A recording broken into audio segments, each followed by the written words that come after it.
Actually ഞാനൊരു സൈനികനാവുന്നത് ഒരു 2-3 വർഷം കഴിഞ്ഞിട്ടാണ് യഥാർത്ഥമായിട്ടൊരു സോൾജിയർ ആവുന്നത്. കാരണം മറ്റൊരു ട്രെയിനിങ്ങിൻ്റെ പരമായിട്ട് പല കാര്യങ്ങൾ നമ്മൾ പഠിച്ചു. ഒന്ന്, എൻ്റെ ഭക്ഷണം അത് നമ്മൾ വിശക്കുമ്പോൾ ഏത് കഴിച്ചു കഴിഞ്ഞാലോ ആവശ്യപ്പെടക്കാനുള്ളതാണ് ഭക്ഷണം എന്ന് പഠിച്ചു. അതെന്നെ സൈന്യമാണ് പഠിപ്പിച്ചത്. ആദ്യം പഠിപ്പിച്ചത് വിശപ്പിൻ്റെ വില എന്താണെന്ന്. കാരണം നമ്മൾ അന്നൊക്കെ എനിക്ക് കിട്ടിയിരുന്ന ഉഴുന്ന് കറിയൊക്കെ വെച്ച് കഴിച്ചിട്ട് കിട്ടിയിട്ടുണ്ടായിരുന്നു. അന്ന് ഉഴുന്ന് കറി നമ്മൾ ആരും കറി വെച്ച് കഴിച്ചിട്ടില്ല.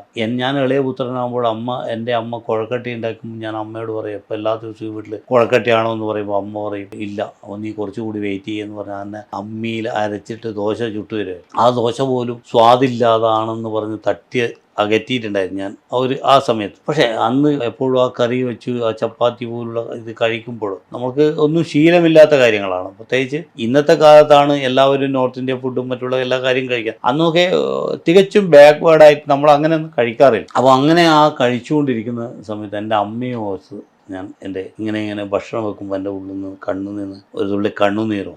അപ്പോഴാണ് എൻ്റെ വിശപ്പിൻ്റെ വില എന്താണെന്ന് ഞാൻ മനസ്സിലാക്കിയത്. ആദ്യം എന്നെ പഠിപ്പിച്ചത് വിശപ്പിൻ്റെ വില.